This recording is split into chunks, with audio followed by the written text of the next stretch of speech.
Well, that was interesting to say the least. That was an interesting spectacle of a game to watch, and actually we get a good performance out of this and a decent result in the end, particularly of how that game went, particularly of what we have seen over the last couple of days. I'm relatively pleased with Arsenal tonight, even though I'm still really unhappy with the club in general. But that result on its own, if we look at the game in kind of just a singular and kind of an isolated discussion, then on that basis we played well and we've also got ourselves a decent performance. It is all to play for going into the Carabao Cup Semi Final second leg.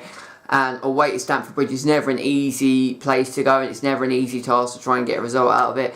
We managed to do it in September, but we've managed to do it again tonight as we have a 0-0 draw at the end of the Carabao Cup semi-final first leg, despite the fact that we really shouldn't have got a 0-0 draw out of that. Welcome back to Analysing Arsenal. These are my thoughts and feelings to the game at Stamford Bridge tonight in the first leg of the semi-final of the Carabao Cup, which has seen Chelsea face Arsenal yet again. We've played Chelsea quite a lot recently. We played them 7 days ago in the Premier League, a fantastic game that ended 2-2. We've played them in the FA Cup final last season, the Community Shield, and we've also played them in September in the league. So, you know, we have played quite a lot of Antonio Conte's side, the former champions, so we kind of know a little bit about them, and we needed a good result tonight. Like, it was much more, there was much more incentive on Arsenal to get a good result than it was for Chelsea.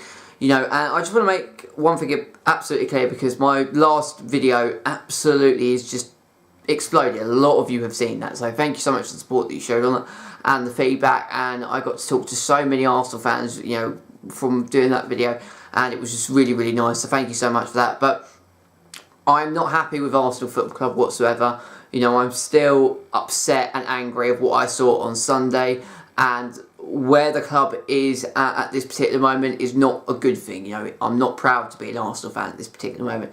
However, tonight, there was a couple of negatives that I would say, which I'll come on to in a minute, but what I will say is that was a decent performance, like from a defensive standpoint, and if you're analysing that game kind of in a defensive mechanism, and you know, if you're looking at the defensive play of Arsenal, it was very, very good. You know, we were second best for a large, you know, portion of that game. Obviously, you know, you would expect that. You're not going to absolutely boss and dominate at Stamford Bridge, so I kind of expected that, and particularly when you look at the side, Chelsea's, you know, squad was far superior.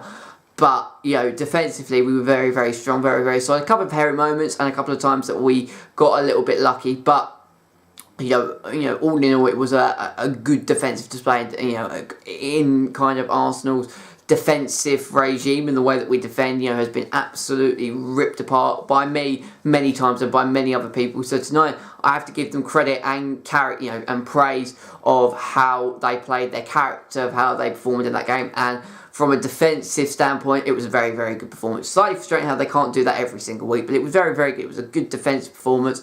A little bit lacklustre up front. Chelsea also were a little bit lacklustre up front, and I don't think 0-0 was a fair result. I do think Chelsea deserved to win the game. I think that they should have, you know, won at least 1-0, 2-0. But, you know, I'll happily take a 0-0. At the start of the game, if you would say to me that game would have finished 0-0, I would have bit your hand off, you know. It means that we could go up to the Emirates and it's all to play for, incidentally. Let's talk about just a couple of the negative things, because I don't want to dwell too much on the negative side of Arsenal. I've done far too much recently talking about kind of the negative side of Arsenal. The first thing I would say is that, I mean, when I saw the teams being announced, obviously there was a lot of changes. Jack Wilshere came into the side, Granit Xhaka did, Lacazette was back, Danny Welbeck, Alex Iwobi kept their place, Maitland-Niles kept his place, Holding and kept his place, and then obviously we had the likes of Mustafi, you know, coming back in, Bellerin coming back in, Ospina kept his place. But, you know, when I saw the teams, I was very, very baffled and frustrated that, firstly, how is Sanchez not starting? You know, firstly, I thought, is it kind of a secret hidden message that Alexis Sanchez in the next few days is not going to be an Arsenal player for much too long, which I do think he's going to go in this January transfer window.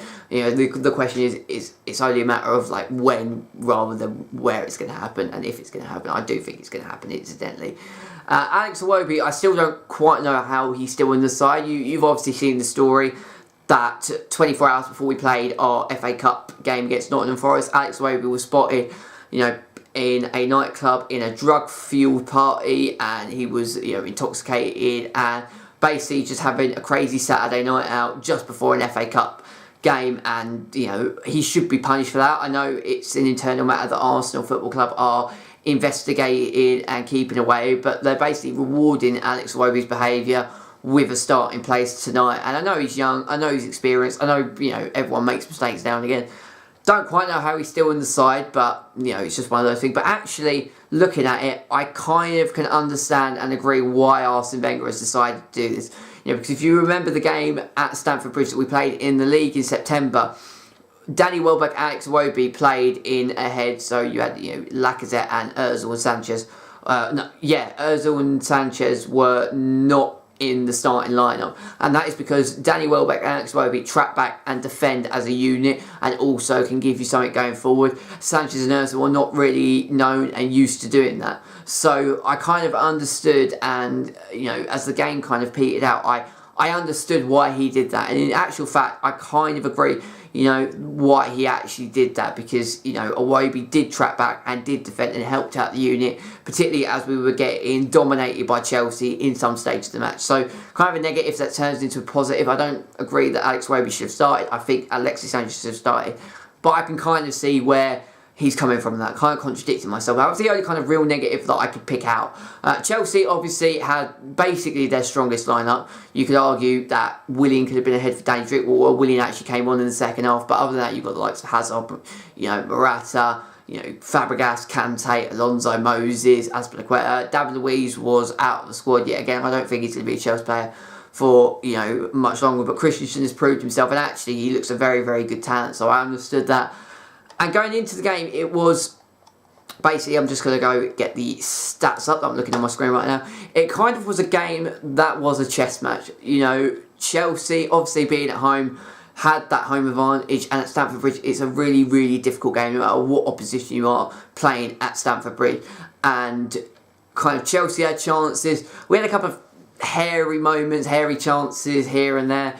And there was a couple of hairy moments defensively. I think I was meant to say hairy moments defensively rather than hairy moments going forward. We had a couple of decent chances going forward, but nothing really clear cut. We didn't cause Courtois too many problems tonight. And, Chelsea themselves, when they had the chances, they kind of lacked that kind of, just that ounce of quality and that little bit of magic that you need to kind of cut open a defence. And there were moments where Spina made some good saves. Defensively, we were blocking and, putting and placing our traffic in, behind Chelsea to stop them causing us major problems. A couple of moments like they hit the post a couple of times. Hazard had a really golden opportunity. Fabregas was weeding in those balls that are just so inviting and so dangerous. And the only kind of notable chance that I can think of is Lacazette in the first half. A ball whipped in over the top. Lacazette was through. I originally thought he was offside, but he was laid onside, and he just skied up and over, and it was a questionable chance. To what I'd say, and Lacazette is definitely out of form at the minute. And like I said, his link-up play is good. The goals will come, but yet again, he didn't really do anything. He came off for Alexis Sanchez, and there wasn't really anything that Lacazette did apart from that chance that was of great notoriety. He didn't really stamp his mark into the game, and he's on a pretty big goal drought at the minute, and I think he's low on confidence, but that will come with time. And I think, as I keep saying, we'll definitely see the best of Alexandre Lacazette next season. I think that's when he's going to be firing on all cylinders. Morata himself also had a couple of really good chances, but again, he was just lacking that clear-cut opportunity. What I think with Chelsea is that they're missing, like a Diego Costa. Costa was playing tonight. Chelsea would have won that game 100%. So they're kind of lacking that little bit of creativity, that spark. Hazard had a couple of great moments, but again, he wasn't really at 100% incidentally. There was a couple of moments which are troubling for Arsenal. Jack Wilshere went down with an injury. I'm kind of a little bit frustrated, and I have a lot of sympathy for Jack Wilshere. He's just got into a decent run. He was our captain tonight, and that's who I think should be our captain. I think Jack Wilshere is a kind of perfect captain. All right, he's a leader, he's a commander. He's one of the few Arsenal midfielders that actually, if there's a fight, he'll have a fight instantly. And he went down. It was a little slight niggle on his ankle that he got, and he went off and then tried to run it off and came back on the field, and then his game was up instantly. And I really hope it's a good one. You know, the problem is Jack Wilshere just gets constantly injured, and he misses out on World Cups, on Euros, and his kind of whole career and the potential he had, you know, has just been absolutely kind of has been cemented with injuries. You know, injuries have kind of cropped up all throughout his career, and it's not really allowed him to have that kind of mechanism to really get going and kind of evolve and develop as a player. So I hope Jack Wilshere is alright. I hope it's a speedy recovery. I hope, you know, he's not out for like 2-3 months or out for the rest of the season, because when he's in the side for Arsenal, he does look very, very good, and it's really, really frustrating, and you know, it's quite saddening to see Jack Wilshere constantly being injured. And there was a couple of, like, Ospina made a couple of really kind of dodgy, you know, rookie errors, and I was surprised at Petr Cech. I don't know if Petr Cech was injured or why he wasn't featured, because I don't think he was on the bench instead. If we have a quick look, we have a look on the bench. Yeah, he wasn't. Ryan Macy was our only goalkeeper substitution option, so I don't quite know why Petr Cech wasn't in the starting lineup. I'm pretty sure he'd be there for the game in 2 weeks' time at the Emirates in the second leg, so I'm not too sure what that was all about. Ozil's got a slight sore knee, apparently. You know, you can read into that what you will. But overall, I mean, Chelsea had 21 shots, 6 on target. We had 8 shots for on target. It's one of those, you know, tough away days that you go and park 11 behind the ball and try and hit your opposition on the break. And, you know, as I said, we got lucky. You know, we shouldn't have got anything out of this game tonight. Chelsea just about edged it. And if they were going to win, it would only be like 1-0 or 2-0, as if. But we, you know, show character and praise, and you know, I've got to praise that character and fight that we've shown, you know, because it was a good, decent away performance. And you know, if we can defend, you know, to the capabilities that I know Arsenal can do, then you know, we're dangerous against any side. But like I said, there's so many problems at Arsenal Football Club, and that's for a completely different video. I'm not going to go into that today, but positivity and encouragement going into the second leg. You know, we're going to be at the Emirates. You know, it's going to be one of those games which could go either way. It could be a chess match. Chelsea could absolutely dominate and be out of sight by half time. It could be a case where we do what we did to Chelsea last season and be out of sight by half time, and the second leg is going to be an interesting game to say the least. But I mean, I think Chelsea tonight will be kicking themselves that they didn't kind of be a bit more creative and sharp going forward, and they weren't really having any click opportunities to really cement themselves and get that goal. And as for Arsenal, I think they'll be happy with the point. They can go back to the Emirates, something to build on. We're very much still in this tie. And, you know, all in all, I think it was a decent performance. I mean, to be fair, it couldn't be any worse than how we played against Nottingham Forest on Sunday. Again, that was with a completely different set of players. But again, there's just problems from, you know, A to Z at Arsenal Football Club right now. And a performance like this kind of does paper over the cracks. It does kind of quiet everybody down. But deep down, you know that there's just a whole host of problems at Arsenal Football Club that are not going to be addressed anytime soon. But while we get results and while we have decent performances, I have to praise the team for how they performed, and I only react to what I've seen after that game. And I watched back the Nottingham Forest video, and I was quite embarrassed.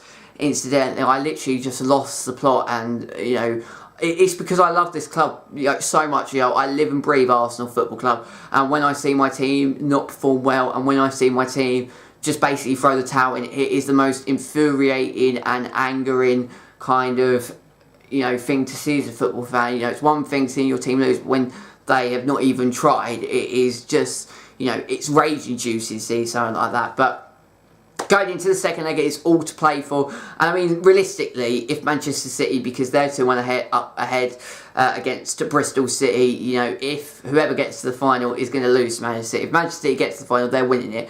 But, you know, we're very much in this. I'd love to get to a final, be interested to see if we can make it to the final.